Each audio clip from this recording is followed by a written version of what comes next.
Alright, given this problem here, there's some alpha particle uh, with a charge of 2e. Now realize that by 2e I mean elementary charge, okay? And because I'm going to use that symbol for another thing, just because typing on this thing has its limitations. And here I'm saying something else, times 10 to a power. So don't confuse those two symbols in this video. So there's some alpha particle, which is helium, and it's under a force, a really small force in the y direction, at some location that we don't know. And we want to know what is the electric field at that location. All right, great. Let's get to work on solving that. So number one, the electric field we already know is defined as force per unit charge.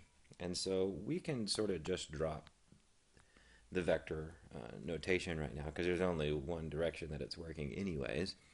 And so that force is a whopping 9.6 times 10 to the minus 17 newtons, and the charge is 2 times 1.6 times 10 to the minus 19 coulombs. So when you work all that out, you get 300 newtons per coulomb. Now this would correspond in vector notation to 0. It's actually a minus 300. Minus 300, 0. So in this case it was easy to do that since the other two components were 0. We didn't have to technically bother with the vector notation. Now, number two is a different question. It wants to know what force would an electron experience at that location. So the force equation is going to be QE, and in this case the charge is a negative E, which is 1 elementary unit of charge. Electron has a negative version. Protons, which is what the helium is doing, is positive. And so now we just minus 1.6 times 10 to the minus 19 coulombs times the minus 300 newtons per coulomb we already found. And the force on that electron is going to end up being, and I can put this in vector notation as well, kind of skipping over there, 4.8 times 10 to the minus 17 newtons.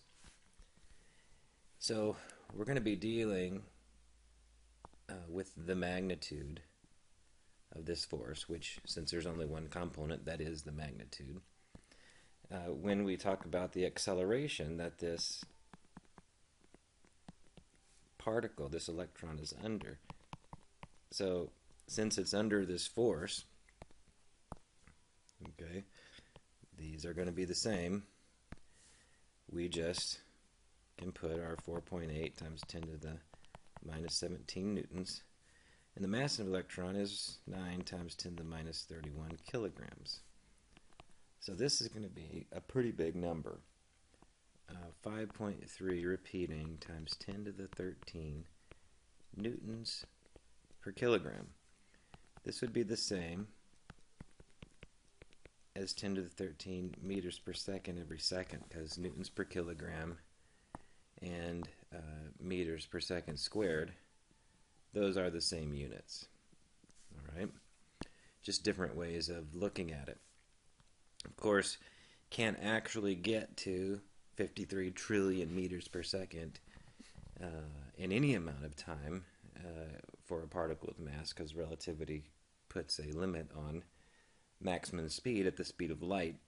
Only light and other things that are not material can go light speed or faster. But that's for another course.